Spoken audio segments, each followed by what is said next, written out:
Beneath the streets of ancient Rome, in chambers carved from stone and shadow, men once gathered by the light of flickering oil lamps. The smell of burning incense and the warmth of torches filled the underground air. Their leader, robed and solemn, lifted his gaze toward a carved relief. A young man wearing a Phrygian cap plunging his dagger into a sacred bull. They whispered his name, Mithras. To them, he was the unconquered light, the truth-bringer, the mediator between heaven and earth. When the Roman world was still ruled by many gods, Jupiter on his throne, Mars in his armor, and Venus with her charms, another god moved quietly beneath their feet, not worshipped in open temples or public squares, but in caves, in secret. That god was Mithras. Joining Mithras's followers was not simple. One could not merely pray, one had to earn his place through initiation. There were 7 grades, each named for a creature or cosmic force: raven, bridegroom, soldier, lion, Persian, sunrunner, and father. Each symbolized a step of the soul through the 7 spheres of the planets, from the mortal world to the realm of the divine. A new initiate, the Corax or raven, served humbly, learning silence and obedience. The Miles, or soldier, swore loyalty, just as to his commander. The Heliodromus, the sunrunner, symbolized the spirit's ascent toward the light, and at the highest level stood the Pater, the father, who guided the others through the mysteries. Their meetings were secret.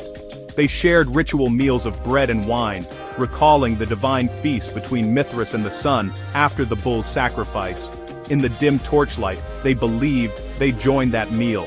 Gods and men united in eternal truth.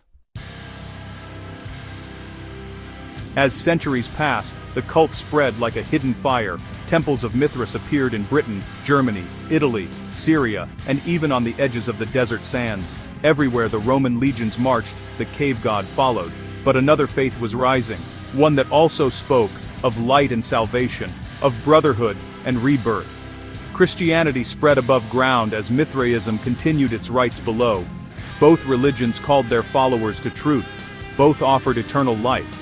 Yet they were worlds apart, one open to all, the other bound in secrecy. As emperors turned to the Christian cross, the torches of Mithras began to go out.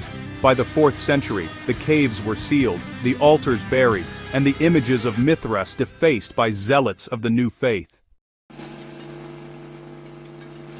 For over 1,000 years, Mithras slept in darkness.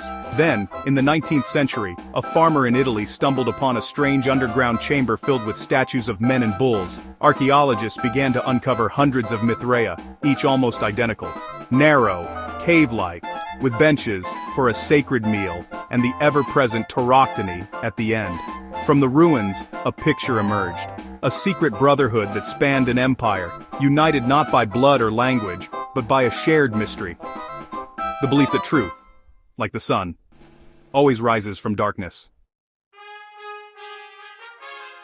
Today, the followers of Mithras are long gone. No hymns rise in his honor, no priests tend his flame, and yet his symbols remain: the torchbearer, the halo of light, the cosmic cave, echoes that found new homes in later religions and philosophies. Perhaps that is Mithras's final mystery at Aidinir, that even in silence, his story endures. A reminder of humanity's endless search for light in the darkness, for truth in the shadows, and for the divine within the secret heart of the world.